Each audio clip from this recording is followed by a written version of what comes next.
提大家，輕鐵屯門泳池站將於7月5號改為海皇路站，距離輕鐵將由屯門泳池改為海皇路站，仲有大約6日將會改為海皇路站。屆時7月5號喺屯門泳池嘅乘客將會改為海皇路站，到時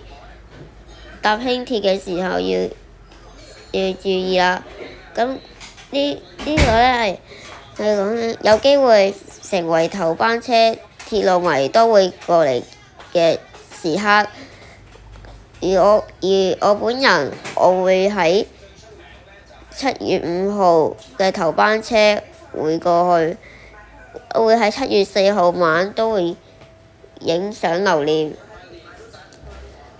咁之後嗰幾日我就會預報返屯門泳池